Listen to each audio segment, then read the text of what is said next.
I just pulled this out of the closet. I forgot that I had it. It's the Buffy the Vampire Slayer board game, which is actually pretty fun. I remember forcing a group of my friends to play it with me a couple times. Uh, it's more fun than you'd think. There's like a big bad you have to beat, but there are like monsters of the week, and it's like a group game, it's like a group board game where you have to kind of work together to defeat the monsters of the week and then the big bad. And there are some of the monsters of the week, like they're all based on monsters from the shows. One of them was like Hush, so like you wouldn't be allowed to speak during the entire round.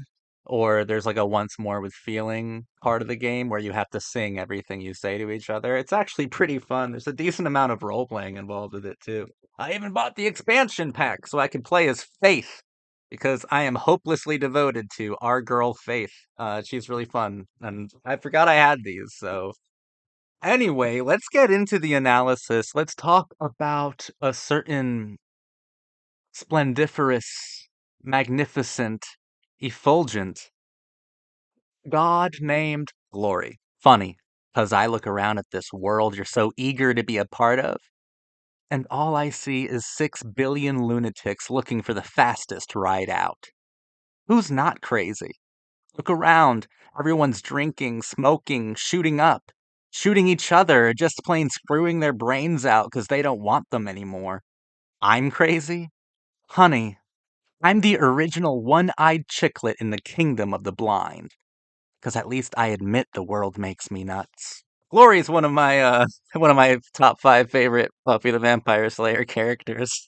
I So far as like the big bads go, she's my favorite of the big bads. I think she's really cool, super entertaining. Claire Kramer, the actress who portrayed Glorificus, was so good. She understood the assignment, and she's just unbelievably entertaining in the role, and she's super hot, so that's fun too. Glory, of course, they introduced like a couple new characters this season. Two of those characters are Glory and Ben, and Ben's like this like nurse learning to become a doctor who Buffy is kind of romantically interested in, and Glory, as we've covered, is the big bad, and it's kind of confusing because you'd think those two would connect, but for some reason season 5 never makes them connect, like I don't know why. There's no connection between Ben and Glory. That's kind of like the one flaw of season 5. I had to obviously. I had to. um Glory is this like demon hell bitch who who scared the other like demon gods of a certain demon dimension, and they banished her from the demon zone because they were afraid that Glory was going to take over.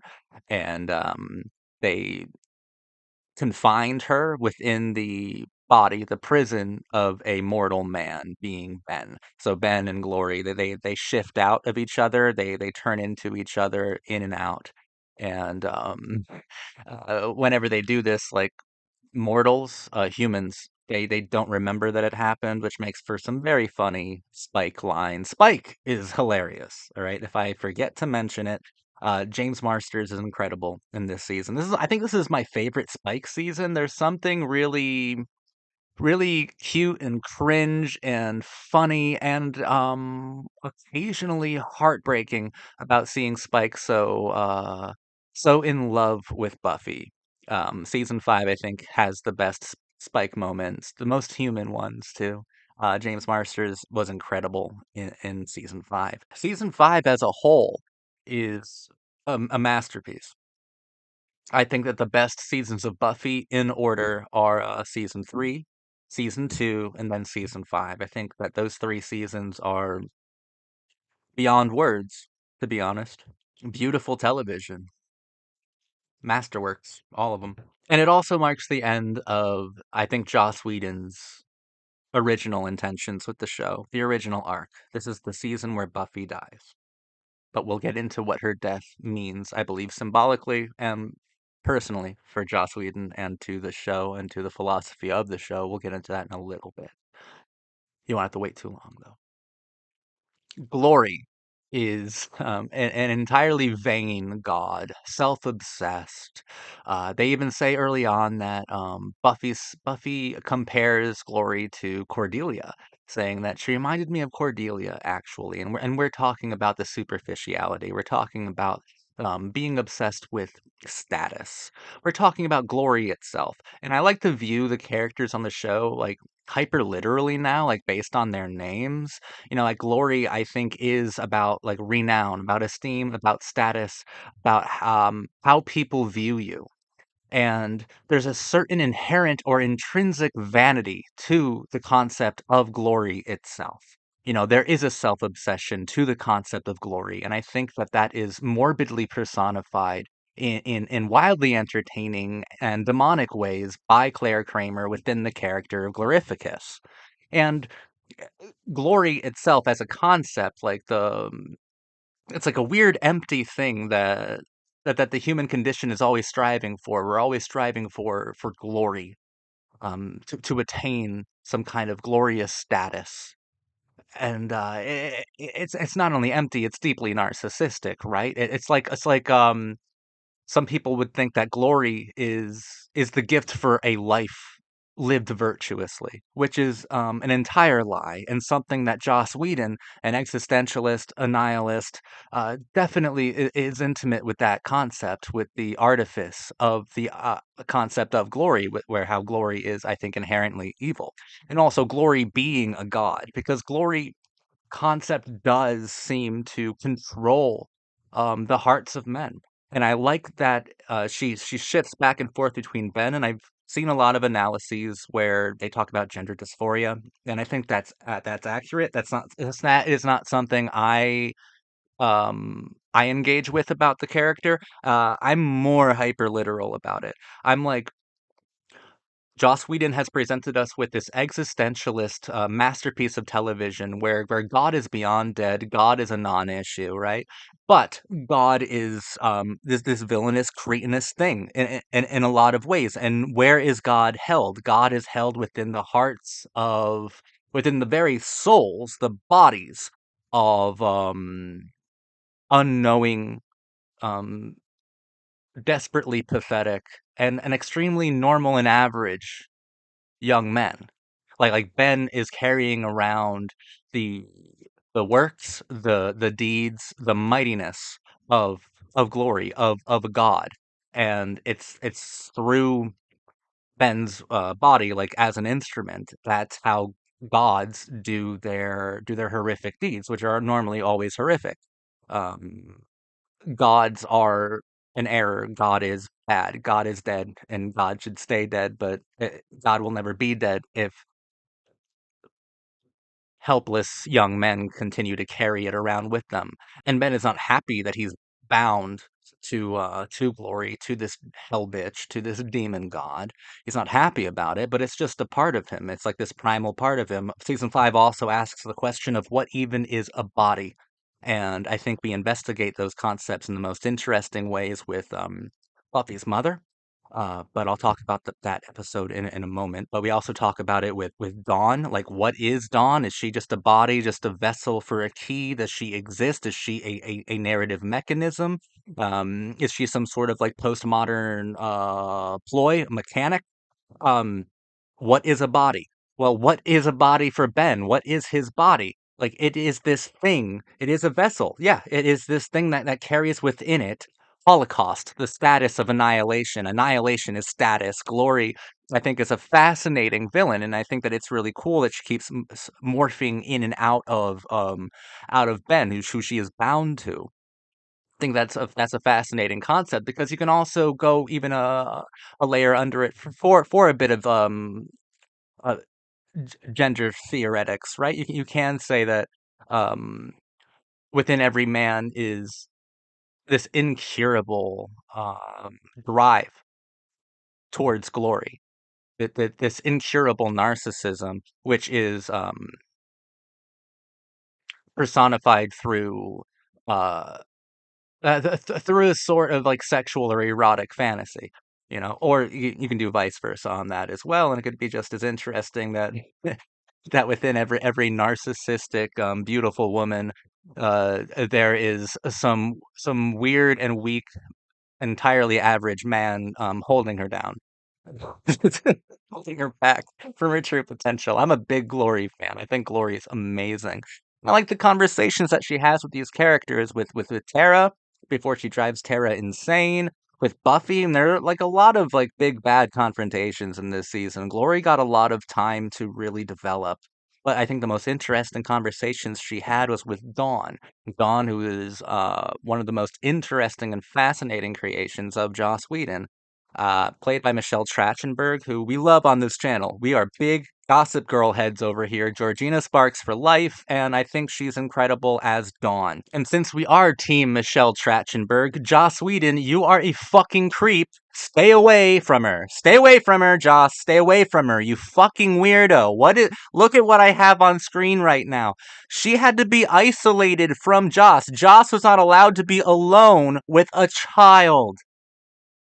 What the fuck, Joss? A large part of Buffy the Vampire Slayer for me when I'm watching it is I believe that I'm watching Joss Whedon try to salvage his humanity, and by the end of its 7 season run, he loses it. And that kind of plays into Buffy's death. I believe Joss spends so much time on this show trying to figure out like a reason not only to stay alive, but a reason to even live virtuously or with purpose. And Buffy and Joss, I think simultaneously because he is speaking through the characters in his work, they both come to the realization or the acceptance that life is meaningless. That life is not only meaningless, life is damaging and hurtful, and death is the only gift we can ever have from life, especially when we have exposed everything from faith, from glory, these big concepts hyper personified as actual villainous characters. We've exposed them as not only corruptible but evil and psychotic. Life has no purpose, life has no meaning, and the longer you stay alive, the more hurt and damaged you will become by the experience of life itself. Buffy wants death. Buffy in season 5 comes to a point where she wants death, where she understands that that her existence is no more important than Dawn, a character, a human being who isn't really even a human being, who isn't even really a part of the narrative. She is something that has been inserted within the narrative, but in an existentialist way. It is all of us who give meaning to objects, right? And if Dawn is this character, this little girl who has hyper literally been objectified by the plot itself, as she is the plot device that keeps everything in motion, gives everything momentum. She's been objectified by narrative, just like every other child and every other generation and every person has been objectified by someone else's grand narrative, be that a god's narrative or just the narrative of capitalism, the narrative of end stage capitalism, just the narrative of the human condition. Because if you get rid of capitalism, we will still want to die because life will still be meaningless. Like, it's a real doomer. It's a real fucking doomer season. But I believe that like leading up to season 5, Joss through confrontations with Faith, right? Through confrontations with Adam and with the mayor and with Angelus.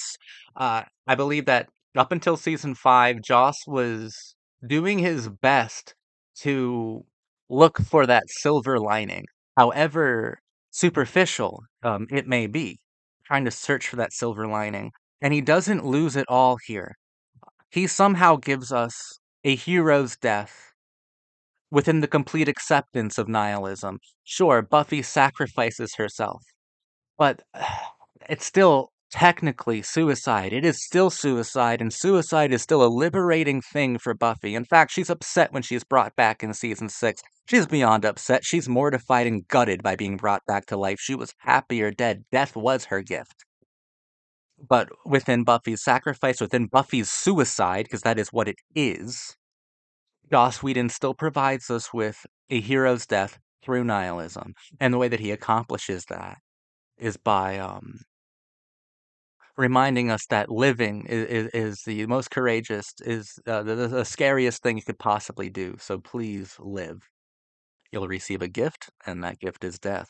Buffy found herself within a narrative, just like Ben holds within himself glory, right? The burden of a god. Buffy always carried within her the burden of a slayer, an authoritative idea of legacy, of glory itself. And she found herself objectified by a narrative, and she sacrificed herself so that others could break away from that narrative. And I think that's how you have a hero's death within nihilism. You sacrifice yourself to free those you care about from the narrative that has punished you so much, and that narrative is your own existence. Joss Whedon is a doomer to the core.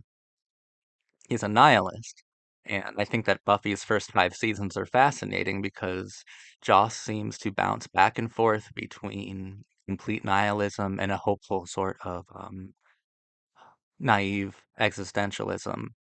And by the end of this initial arc, he has to accept that life is a burden, that the narratives we apply to life are hurtful and damaging, and that death is a gift.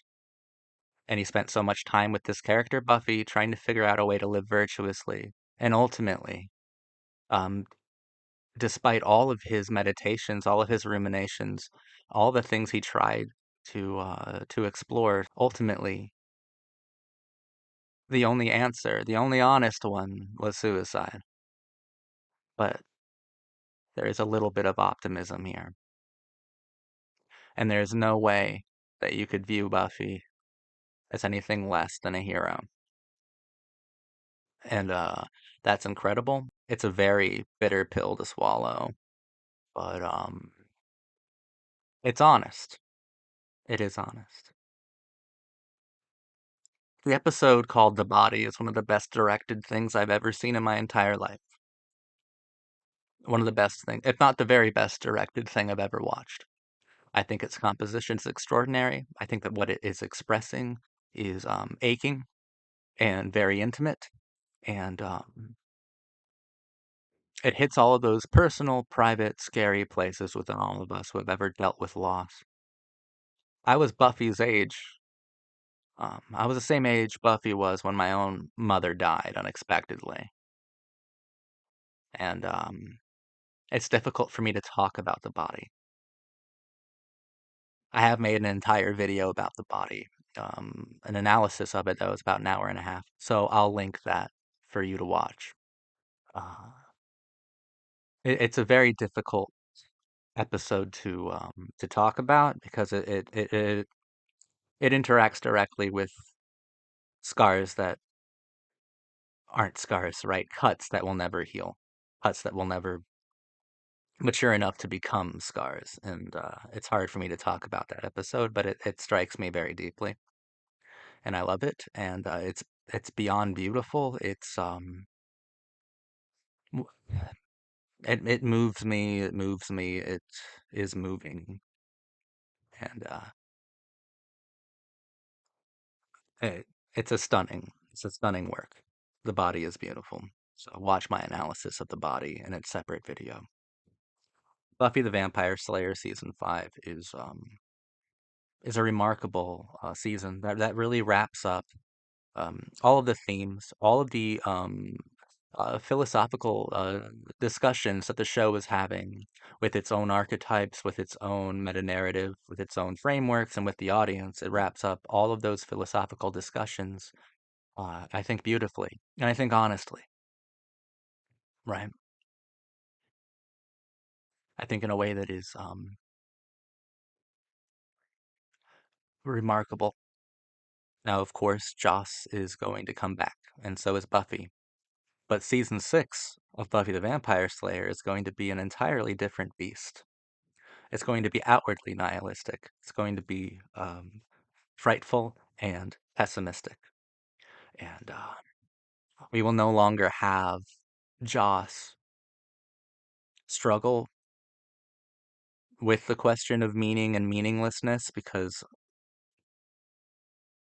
he's decided that life is meaningless. And we will no longer have Joss throw out his back, trying as hard as he can to be optimistic in the face of total and complete doom and gloom.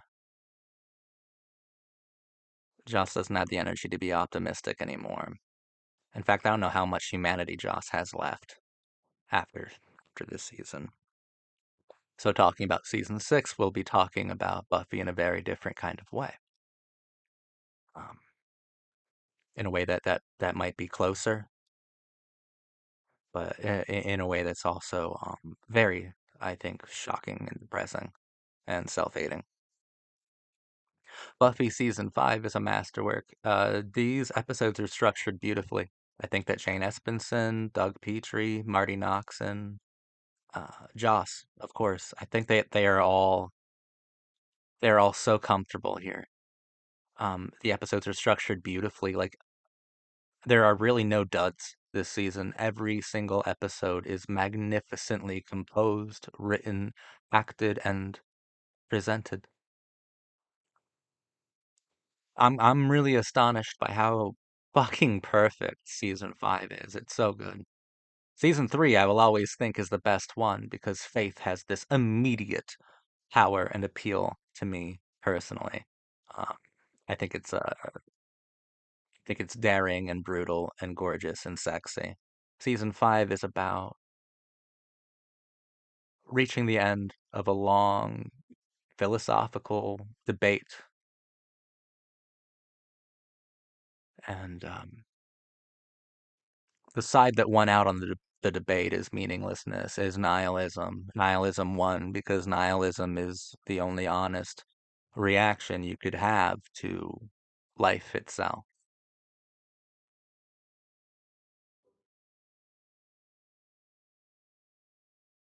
A heroic death through nihilism by suicide. That's the end of Buffy's hero's journey. Eat your heart out, Joseph Campbell. You were a fraud.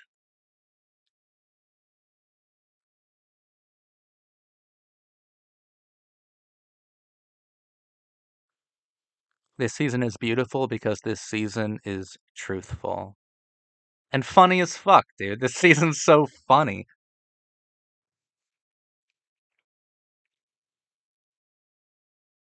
I love this season. Thank you.